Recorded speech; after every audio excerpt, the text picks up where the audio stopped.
देवशयनी एकादशी व्रत कथा। धर्मराज युधिष्ठिर ने कहा, हे केशव, आषाढ़ शुक्ल एकादशी का क्या नाम है? इस व्रत के करने की विधि क्या है और किस देवता का पूजन किया जाता है? श्री कृष्ण कहने लगे कि हे युधिष्ठिर, जिस कथा को ब्रह्मा जी ने नारद जी से कहा था वही मैं तुमसे कहता हूँ। एक समय नारद जी ने ब्रह्मा जी से यही प्रश्न किया था। तब ब्रह्मा जी ने उत्तर दिया कि हे नारद, तुमने कलियुगी जीवों के उद्धार के लिए बहुत उत्तम प्रश्न किया है, क्योंकि देवशयनी एकादशी का व्रत सब व्रतों में उत्तम है। इस व्रत से समस्त पाप नष्ट हो जाते हैं और जो मनुष्य इस व्रत को नहीं करते हैं वे नरकगामी होते हैं। इस व्रत के करने से भगवान विष्णु प्रसन्न होते हैं। इस एकादशी का नाम पद्मा है। अब मैं तुमसे एक पौराणिक कथा कहता हूँ, तुम मन लगाकर सुनो। सूर्य वंश में मादंता नाम का एक चक्रवर्ती राजा हुआ है, जो सत्यवादी और महान प्रतापी था। वह अपनी प्रजा का पुत्र की भांति पालन किया करता था। उसकी सारी प्रजा धन धान्य से भरपूर और सुखी थी। उसके राज्य में कभी अकाल नहीं पड़ता था। एक समय उस राजा के राज्य में 3 वर्ष तक वर्षा नहीं हुई और अकाल पड़ गया। प्रजा अन्न की कमी के कारण अत्यंत दुखी हो गई। अन्न के ना होने से राज्य में यज्ञ आदि भी बंद हो गए। एक दिन प्रजा राजा के पास जाकर कहने लगी कि हे राजा, सारी प्रजा त्राही त्राही पुकार रही है, क्योंकि समस्त विश्व की सृष्टि का कारण वर्षा है। वर्षा के अभाव से अकाल पड़ गया है और अकाल से प्रजा मर रही है। इसलिए हे राजन, कोई ऐसा उपाय बताओ जिससे प्रजा का कष्ट दूर हो। राजा मादंता कहने लगे कि आप लोग ठीक कह रहे हैं। वर्षा से ही अन्न उत्पन्न होता है और आप लोग वर्षा ना होने से अत्यंत दुखी हो गए हैं। मैं आप लोगों के दुखों को समझता हूँ। ऐसा कहकर राजा कुछ सेना साथ लेकर वन की तरफ चले गए। वह अनेक ऋषियों के आश्रम में भ्रमण करते हुए अंत में ब्रह्मा जी के पुत्र अंगिरा ऋषि के आश्रम में पहुंचे।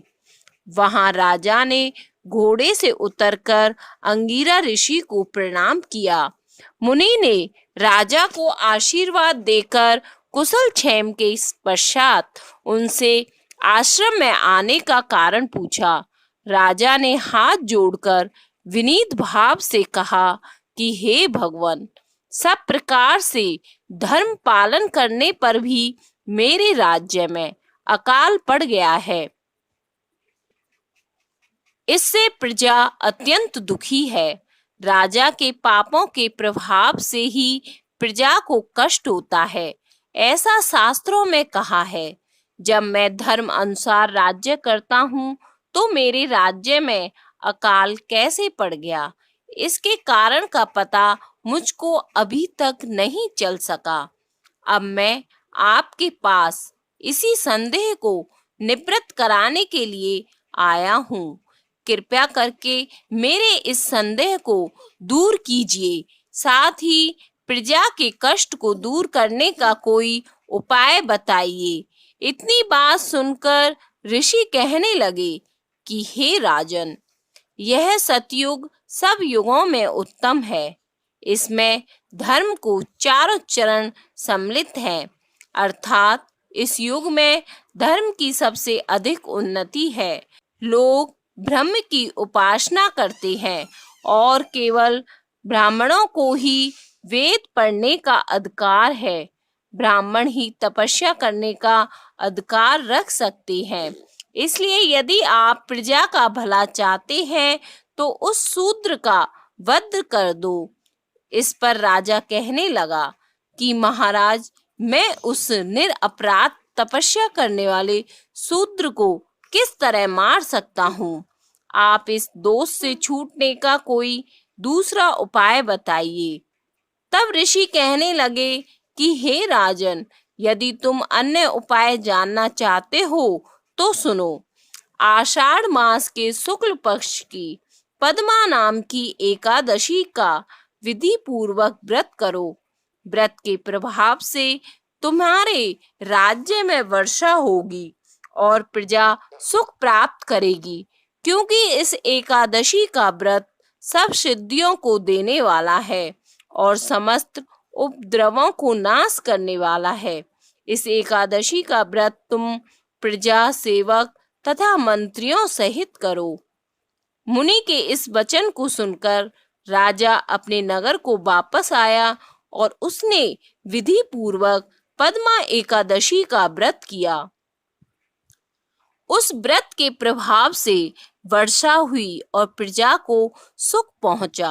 अतः इस मास की एकादशी का व्रत सब मनुष्य को करना चाहिए। यह व्रत इस लोक में भोग और परलोक में मुक्ति को देने वाला है। इस कथा को पढ़ने और सुनने से मनुष्य के समस्त पाप नाश को प्राप्त हो जाते हैं।